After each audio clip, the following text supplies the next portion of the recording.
Hey, this is Sarah Moffat. I'm a leadership coach, and this is your bi-weekly reminder to go for it. I'm here to help you gain the confidence, consistency, and courage you need to go for it, whatever it is. This is a podcast produced by Cybrary, a company that is all about going for it. They've revolutionized the cybersecurity education experience, and I'm excited to hang out with you and Cybrary today. All right, y'all, it's Monday. It's time to stand up, get yourself together, and let's go for it.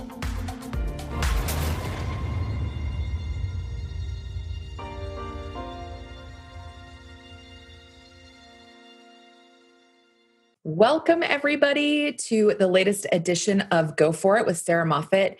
I am joined today with Charity Carney, who is beautiful and wonderful. She is a vice president of security and compliance out in Arizona. Charity, welcome.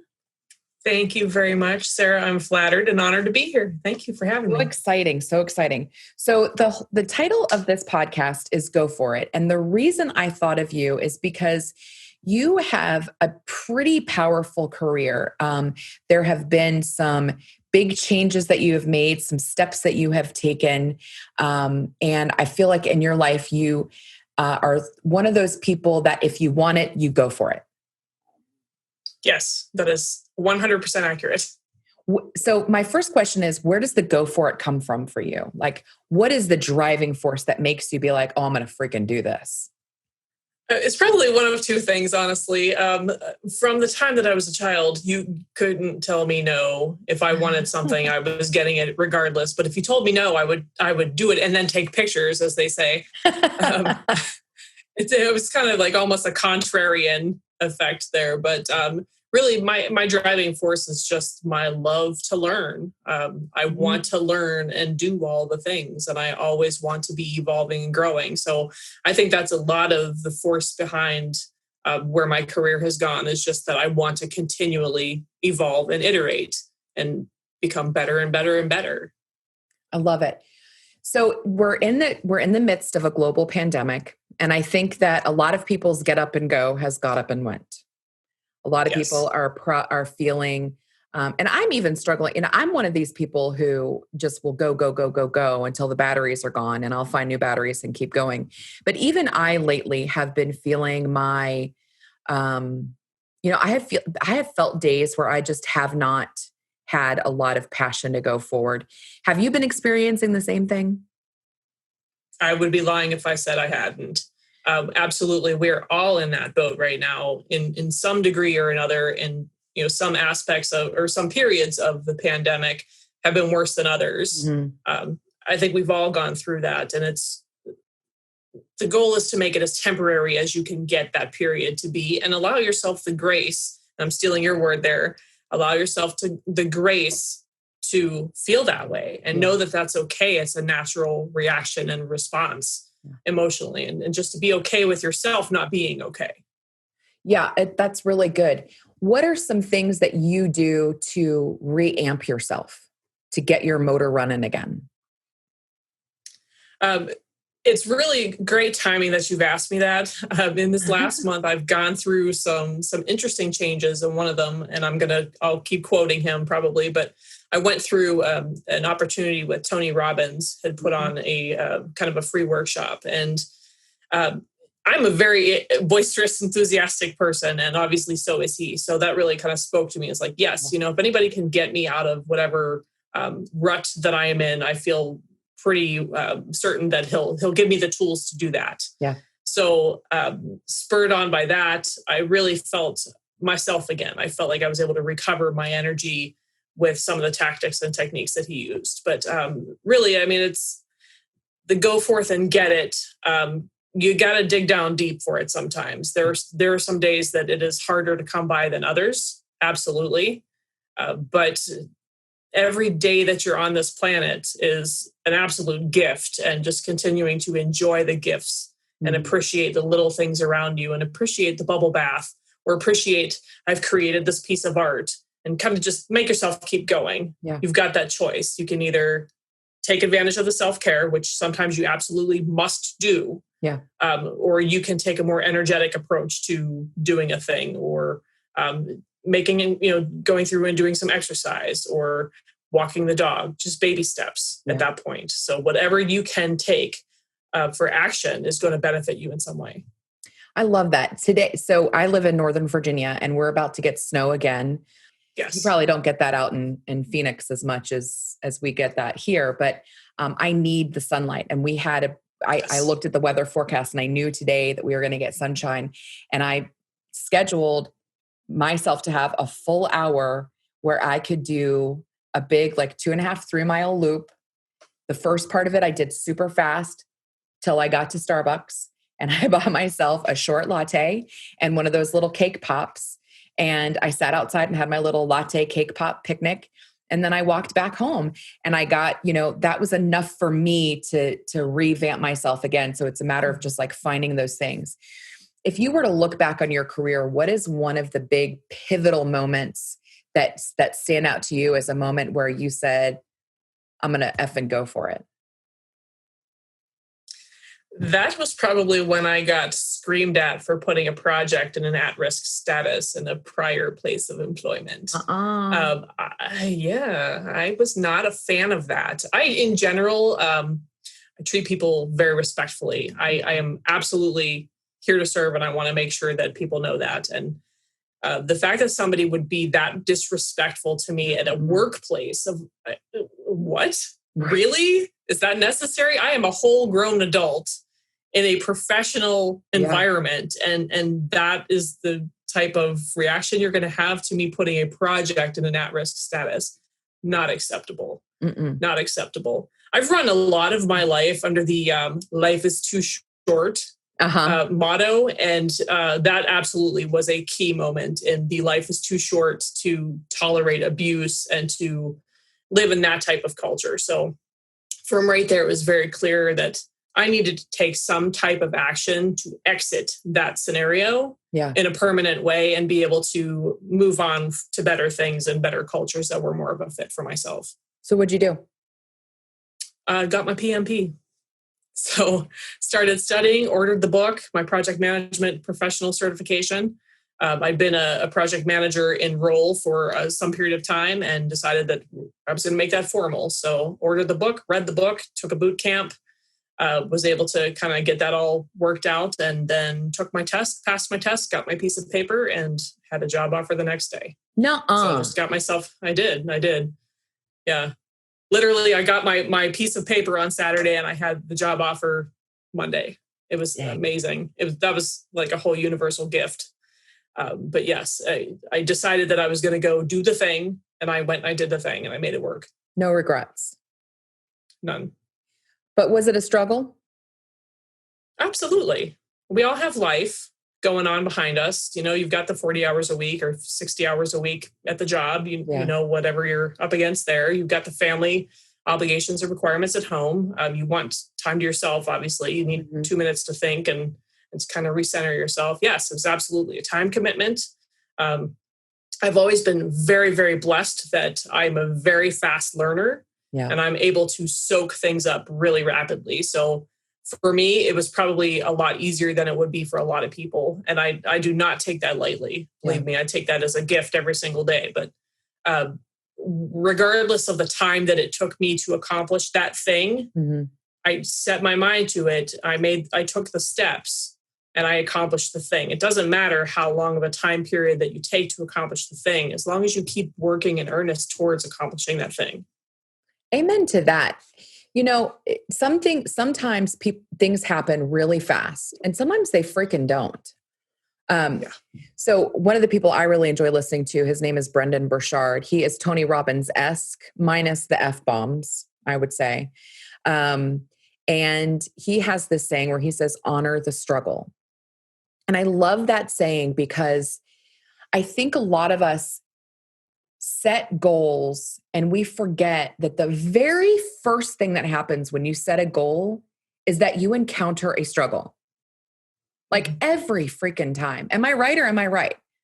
Oh, 100%. Like you're like, oh, I'm going to do a couch to 5K. And like 3 weeks into it, you bust your knee or you twist your ankle or, or something. There's always the thing. But if you have small goals those setbacks will stop you. Yes. Because the reward from the goal is not big enough to overcome the setback.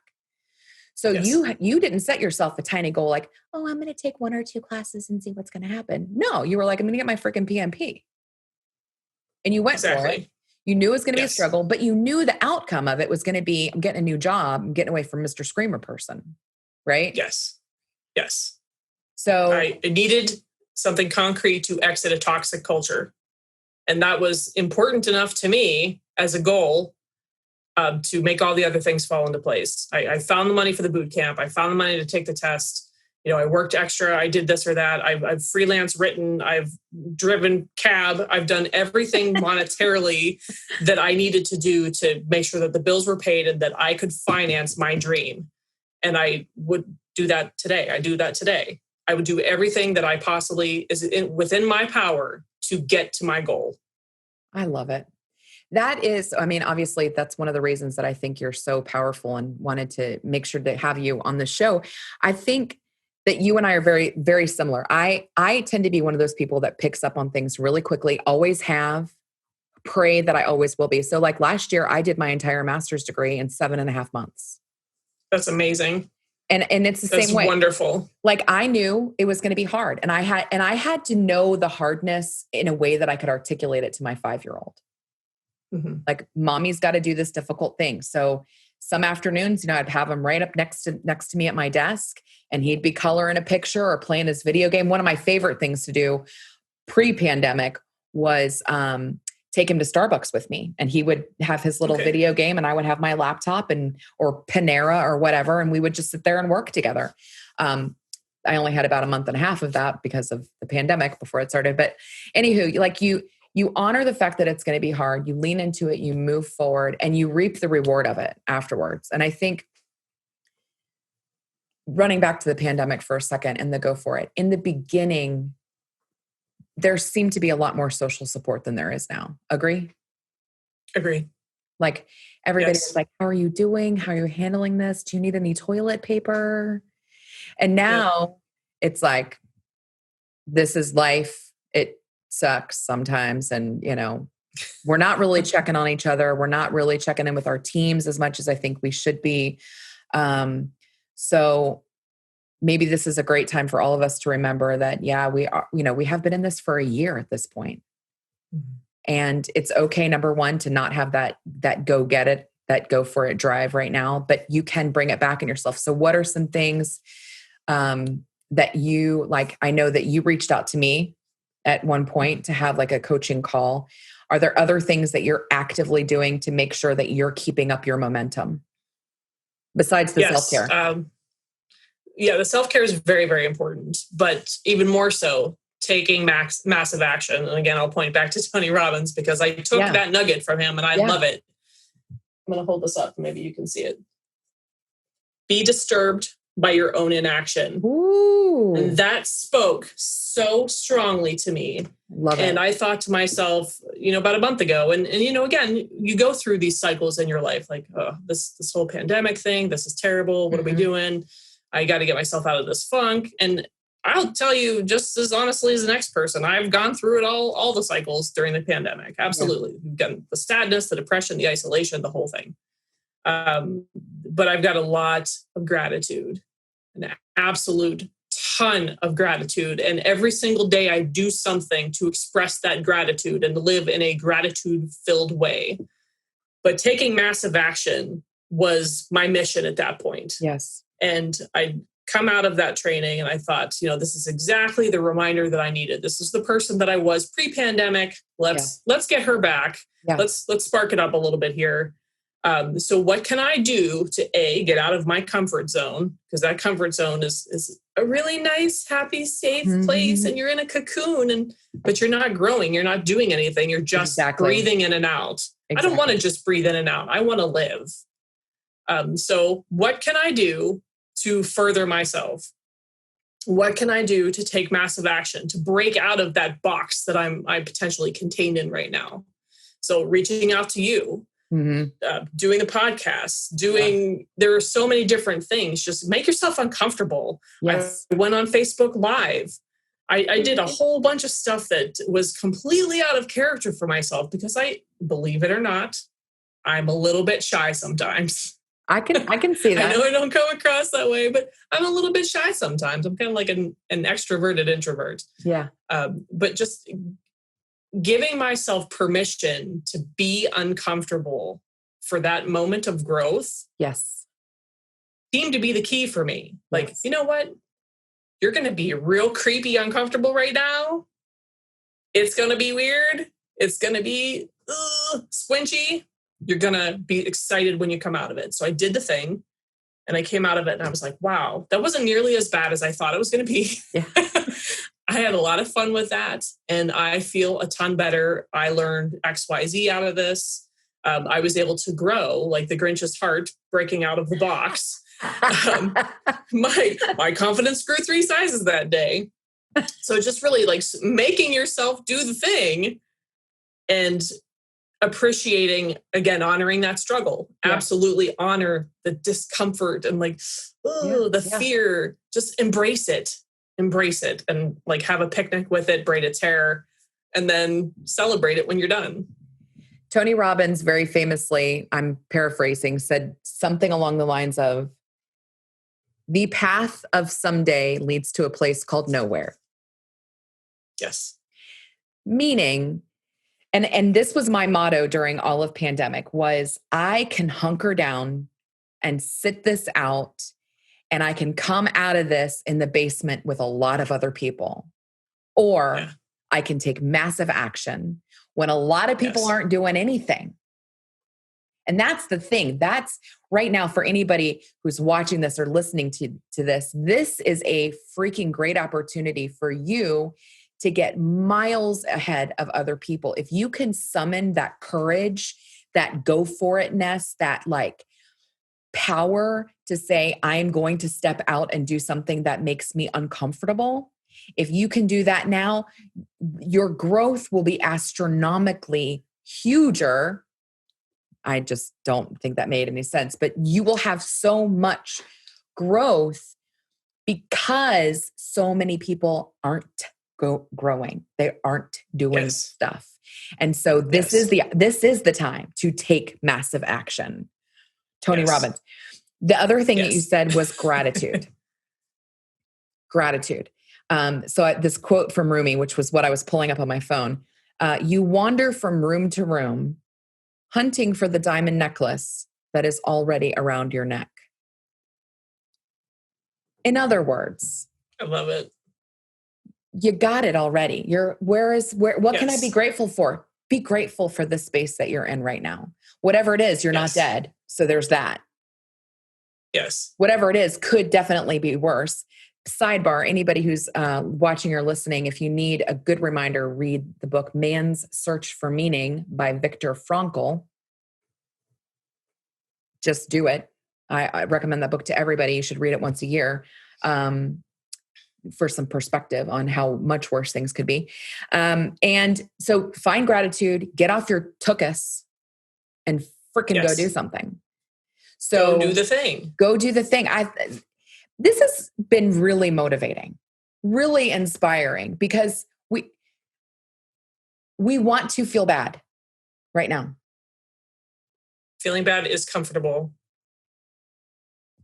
Everybody feels bad. Misery loves company. We're all miserable. No, I don't want to be miserable. Don't do it. It's not fun. Take the bath. Step out of it. Right. Take the nice Epsom salts bath. Go for your walk. Do the pamper, whatever. Self-care yourself. Recognize, yes, have grace. Right. I am someone who has had to practice a lot of grace for myself lately because I'm one of those people that holds myself to this standard up here. And this standard up here is getting harder to reach the longer we stay in the pandemic because my kindergartner is home. And, there have been days where I haven't been able to give 100%, and given 90 and 80 and 85 leaves a gap here at the top that I haven't been able to get to. So having grace, but also recognizing that I can choose. And I know Tony Robbins would say this. I know you would say this. You get to choose every morning to say, what is the weather? If it's sunny, if I say it's sunny, it's sunny. Yes. And you get to make that choice. So I think this is awesome. I'm glad that you went for it for your PMP. I'm glad that you gave us that Tony Robbins pep talk, because I happen to love Tony Robbins, and he is doing a bunch of free stuff these days. Yeah. So take advantage of it. Everybody out there, if you're not already, do it, because it really does put things in perspective for you. It does. And even if you're still like, on an even keel, it'll give you the bump that you need. It'll give you that extra spark back. So take advantage of everything you can right now.